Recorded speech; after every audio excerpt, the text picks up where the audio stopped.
Hello po. Ngayon is magde-demo po tayo ng bagong project. Actually, hindi na siya bagong project, kundi isa lang siyang modification or update sa previously na ginawang project. Kung na-view nyo na po yung YouTube channel ng Sundry Technologies, meron dong mga demo video regarding sa timers na para sa PisoNet or car wash.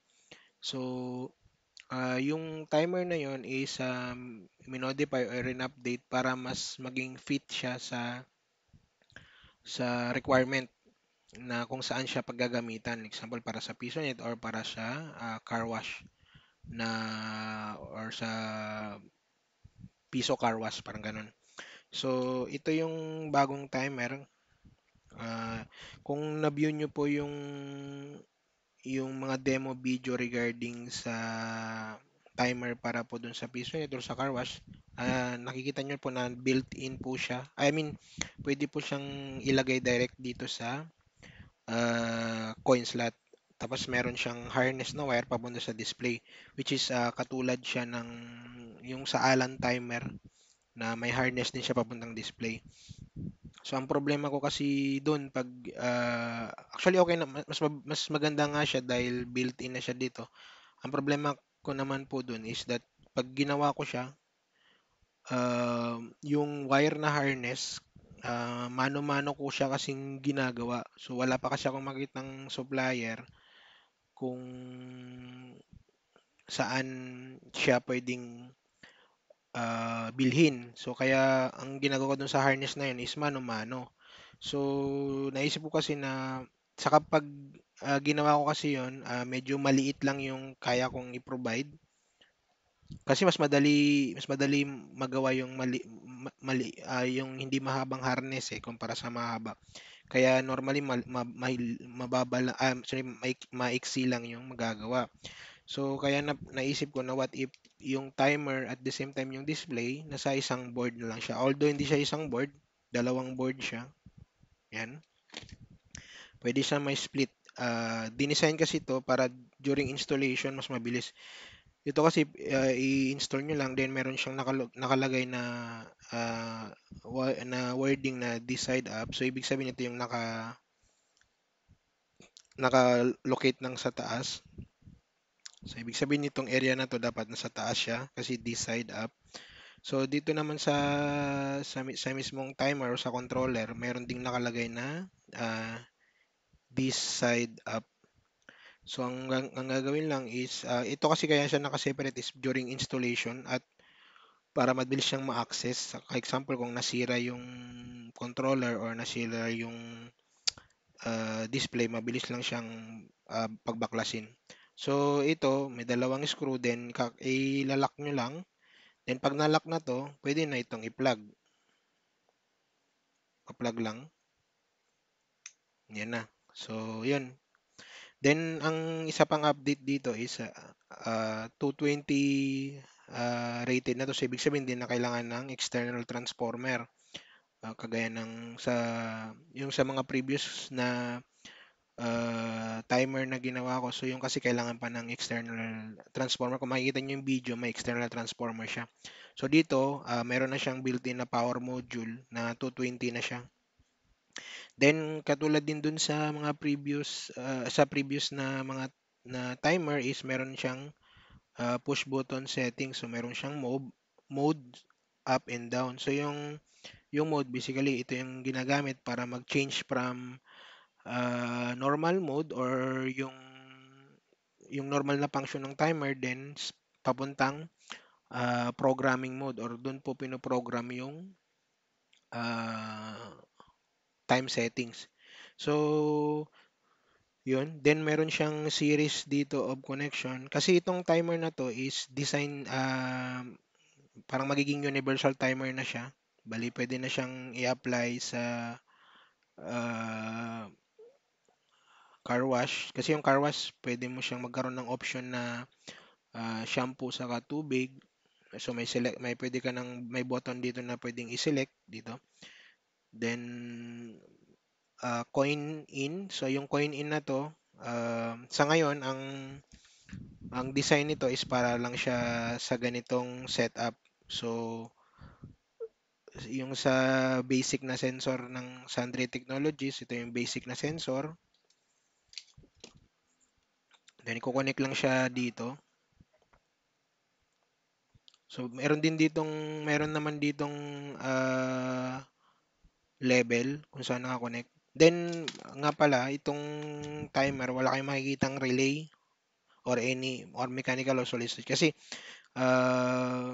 ito is designed para mag-connect sa external relay. So, hindi pa gawa yung merong built-in na relay. So, to follow na yun. Pero ito kasi, itong initial design na to is para to sa water bendo station, kung yung timer para kung gusto niyo magkaroon ng ah, ah, coin operated na water station. So ito yung doon talaga ito naka-design. So mga pang heavy duty siya. So para siya sa water station, coin operated water station or sa car wash. Kasi yung car wash, yung mga ganong applications, mabibigat yung motor or yung load nun. So, kaya ito is design siya para mag-connect sa solid state relay. So, itong solid state relay is capable siya ng hanggang 220 volt na 40 ampere. Okay? So, meron na ring option dito na meron na nilang makitang level na SSR. So, then again, kagaya ng sinabi ko, to 20 volts na siya, then meron siyang built-in buzzer para ah, pag malapit ng maubos yung time. So, ito na yung magiging something na platform para sa mga succeeding na timer. So, kung mapapansin nyo po, medyo tabingi yung hindi siya, dapat supposed to be pantay yan, yung dalawang board. Kaso during design kasi, na-adjust ko siya at hindi ko na siya na-check. Kaya nung na-fabricate, tabingi siya. So, yung mga succeeding na ipapagawa is ko-correct na siya para doon. Na dapat yung dalawang board is line up siya. Okay, so yun. So, itong first design na to is para pa lang to design to para sa mga heavy duty na load kagaya ng sa coin operated water station at saka sa car wash. Kasi nga, dahil lang option nito is pwede mo lang siya i-connect sa solid state relay. So, yun. 3-digit display, ayan. Tapos, yun, mayroon kang push button. So, yung connection naman is madali lang. So, meron ditong SSR na level, makikita kayo. So, i-connect lang dun yung una, yung positive na terminal ng SSR, then yung negative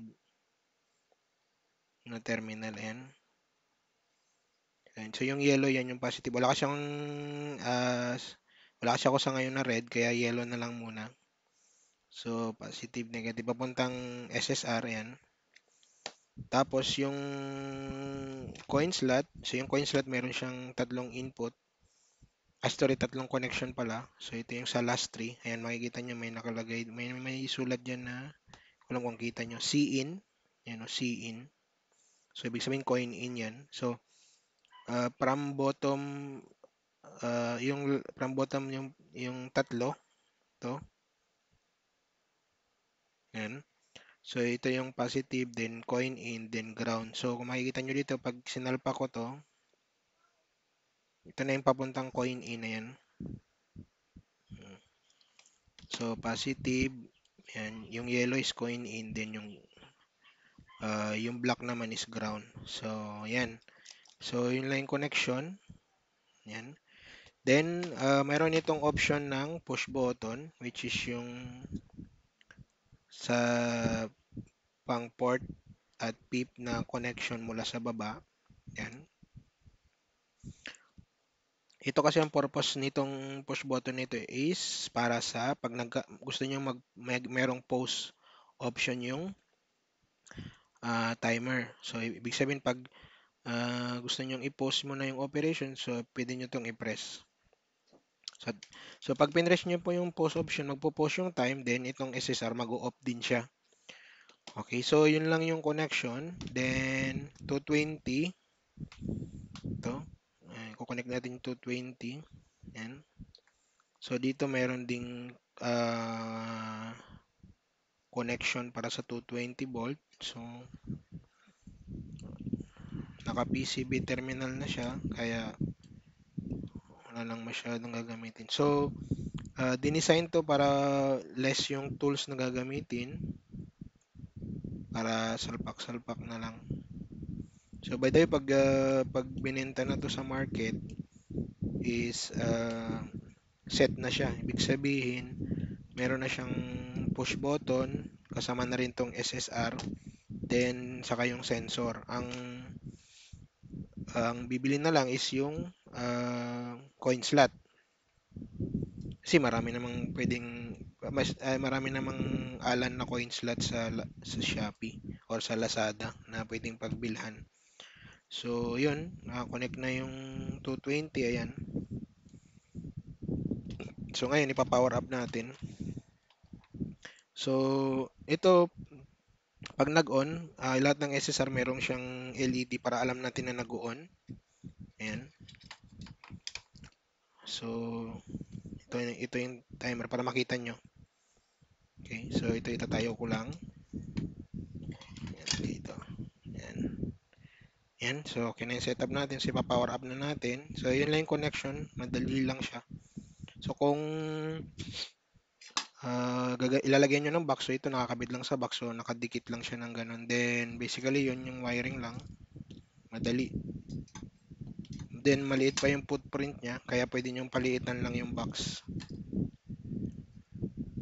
Ayan, okay. So, ipa-power up na natin.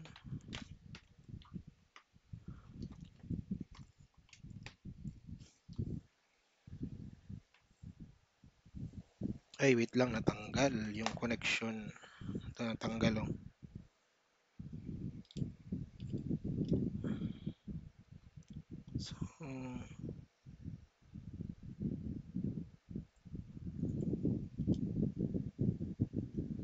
So, back, kung gagawa kayo ng timer, box na lang, saka yung coin slot. Sa ngayon kasi, wala na akong time para gawin yung buong setup. So, yung buong setup, meaning pagkasama yung box saka yung coin slot.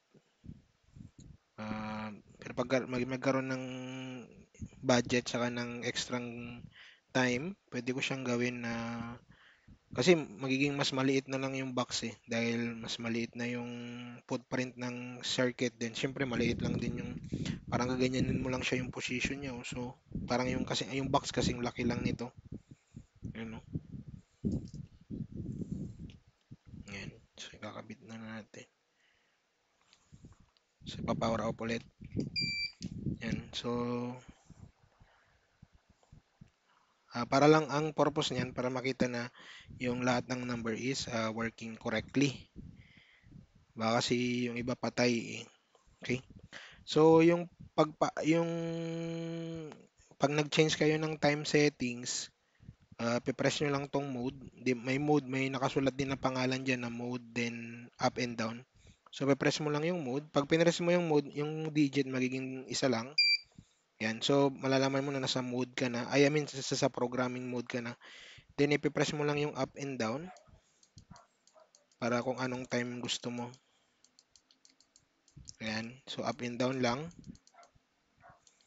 So assuming gusto natin gawin natin 20 seconds. Bali ito is 20 seconds. 20 seconds. Kasi itong application na to is para siya sa mga coin operated water station. So kasi example 1 minute yung para mapuno yung isang galon. So tapos gusto nyo, so example 1 minute mapupuno yung isang galon. Then gusto mo 20 pesos yung isang galon. So ibig sabihin yung 1 minute i-divide mo siya ng 4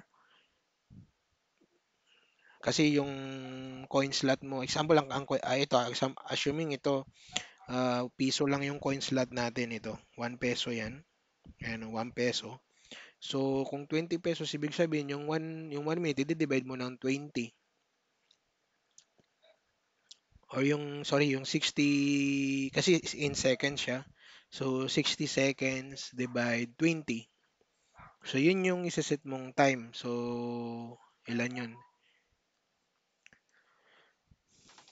So, kung example 5, ah, kung yung coin slot mo naman is 5 seconds, ay sorry, 5 peso. So, yung 20, ay yung 60 seconds or yung 1 minute, i-divide mo siya ng 4 para maging 20 siya. So, di magiging 20 seconds per, wait, magiging 15 seconds per 5 pesos para maging 1 minute.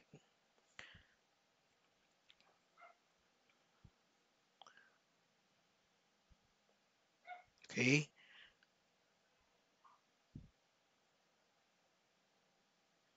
So, kung kaya ito, piso yung atin. So, assuming 1 minute para mapuno yung 1 minute or 60 seconds para mapuno yung isang galon. So, tapos bebenta mo yung isang galon ng 20. Ibig sabihin yung per piso na hulog is 3 seconds. So, ibig sabihin paghulog ng piso, mangyayari 3 seconds para mabuo mo yung 1 minute na 20 pesos. So, dito para medyo mas matagal-tagal yung display, assume na lang natin na 5 pesos tong coin slot. So, pag 5 pesos din, ay sorry, 5 pesos din, bibebenta mo yung isang galon is mapupuno siya ng 60 seconds at ibebenta mo ng 20. So, ang iseset mo na,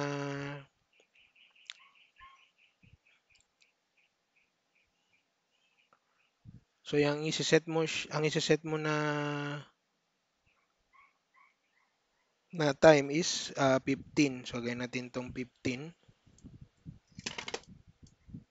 Okay, 15. Kasi yung 15, every 5 pesos, 15 seconds. Then, pag minultiply mo yun ng 4, magiging 20 or equivalent siya sa 60 seconds. Okay? So, yun. So, hindi siya kita. Yan. So, tingnan nyo lang. 15 seconds na siya. So, pag okay ka na doon sa desired na program nyo na settings, press nyo lang ulit yung mode. So, babalik ka na doon sa normal operation niya.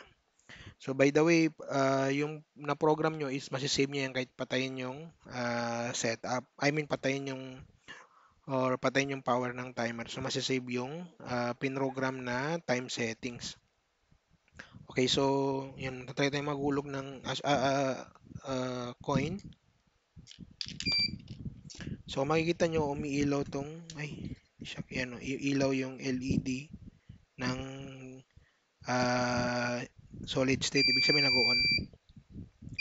So, tingnan nyo, pag umabot ng 00, yan, mamamatay din siya. So, ngayon, damihan natin para makita nyo yung post function. Wait lang.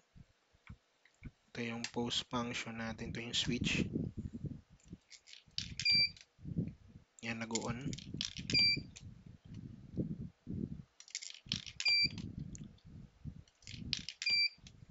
Yan. So example, gusto ko siyang i-post. Pipress ko lang to. Magpo-post yung time. Kung makikita nyo, namamatay yung ilaw. So, ibig sabihin, mamamatay din yung paglabas ng tubig kung sa uh, water station application siya. So, kung gusto mo i-continue, press lang ulit. Ayan. So, makikita nyo yung time, then nag-on ulit. So, ito is applicable. Example, kung pwede kasi siyang gamitin para during ililinisan mo na yung galon. Example, gustong linisan ng galon. So, maganda lang dito pag nag-post, di syempre, malilinisan mo yung galon. Then, syempre, yung user, pwede siya magdagdag ng time para dun sa paglinis ng galon para maging malinis yung galon. So, yun. So, tatanungin nyo, sir, bakit pwede ba siyang lagyan ng minute? Pwede. Pag example sa car wash naman, so magiging minute naman yung setting. So ito kasi para sa isang customer siya na para sa water station application, kaya nakaprogram lang siya ng ganito. So ginawa ko na rin siyang demo para may demo video yung timer na to. So yung yung application naman para sa car wash, nakaset naman siya sa minute. So every program mo is minute. Ito kasi is syempre based, re-reprogram lang siya para per second yung interval ng pag-set ng time. So maximum nito, so yung maximum na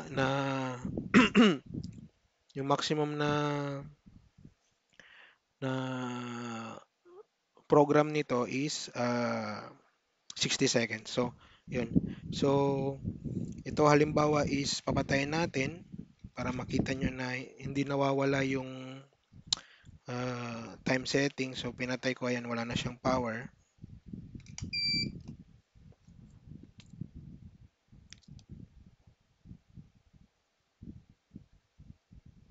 Okay, so 0, 0. So pag hinul dapat 15 seconds pa rin yan. Ay, wait lang.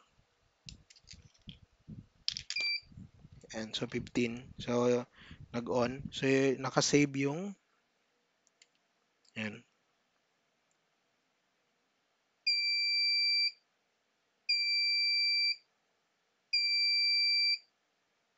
Okay. So okay. So ngayon is kung gusto niyo siyang palitan ng settings ng time, so power down lang, press mo yung mode. Yan. Then example gawin nating 20. So press lang ulit ng mode. Ayan, na-save na yon. So pag hinulog ko to, yung coin, every 20 seconds na siya mag-on. So again, ito is nakaprogram siya ng seconds dahil ito kasi yung sa isang customer na order na kasi to. So para ma-testing na rin. Saka para pag nagtanong yung customer, meron na akong video. At the same time, demo na din. Yun. So, yun. So, depende na sa application nito, uh, pwede siya i-program ng seconds. Pag sa water station application, or in minute naman pag sa car wash, pag sa piso car wash. So, yun. So, yun lang po. Para sa akin kasi mas mabilis siyang i-assemble kumpara dun sa sa naka-built-in na dito, kasi nga gawa yung medyo matagal i-assemble din yung harness. Kasi for example, may mga maraming order, medyo dun ako hindi makapag-coop up dahil again, wala pa nga akong mahanapan ng harness kagaya dun sa Allen timer, kasi mas maganda yung ganong harness. Saka ang problema kasi dun, yung connection. Sa bawat line, kailangan mo siyang tanggalan ng ah, conductor ng insulator para ma-solder sa board. So dito hindi mo na kailangan 'yun. Then less pa yung wiring. Kaya kaya ginawa ko siyang ganito para maging ah, maging simple lang. I mean, mabilis ko siyang magawa. So kumbaga mas mabilis siyang i-manufacture. Then uh, less na yung gagawin ng user, kasi hindi mo na kailangang maghanap pa ng transformer, kasi yun kasi yung maganda pag nagbenta ka kasi sa market is lahat nasa iyo na eh, kumbaga hindi niya kukunin sa iba. So darating yung time gagawa rin tayo ng design na yung mismong coin slot para kumbaga pag binili nila lahat nandun, kasi para mabigyan mo ng warranty lahat. Kagaya nito, all in one na siya. So Hindi mo na kailangang bigyan ng warranty yung transformer. So at least ito, nandun na yung module. So kumbaga sa whole, pwede mo na siyang bigyan ng warranty. Ayan. So yun, less connection lang. O baka tanungin nyo, sir, pwede ba siya sa universal coin slot? Yes, pwede siya. Actually, hindi mo na kailangan din ng external. Kasi itong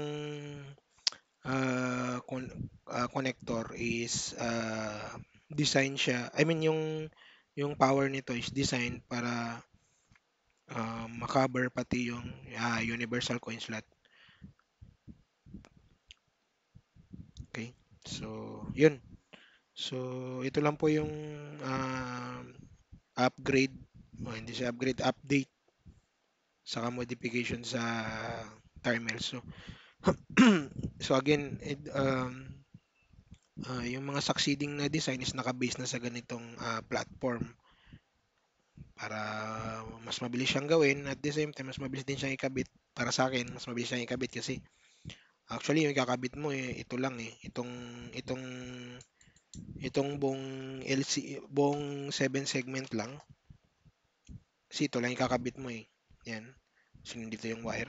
Then ito naman yung timer, ay yung control board, didikit lang naman siya eh. Yan.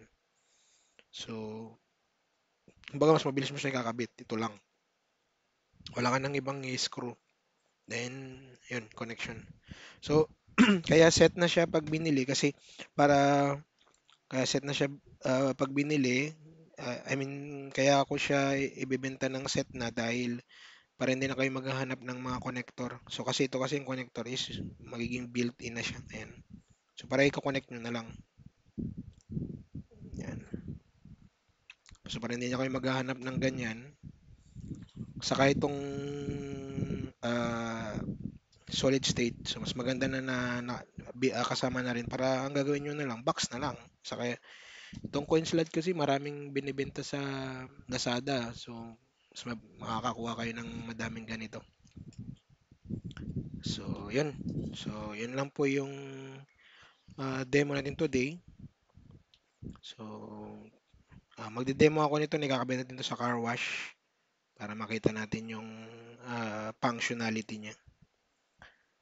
So, yun po. Thank you po sa panonood.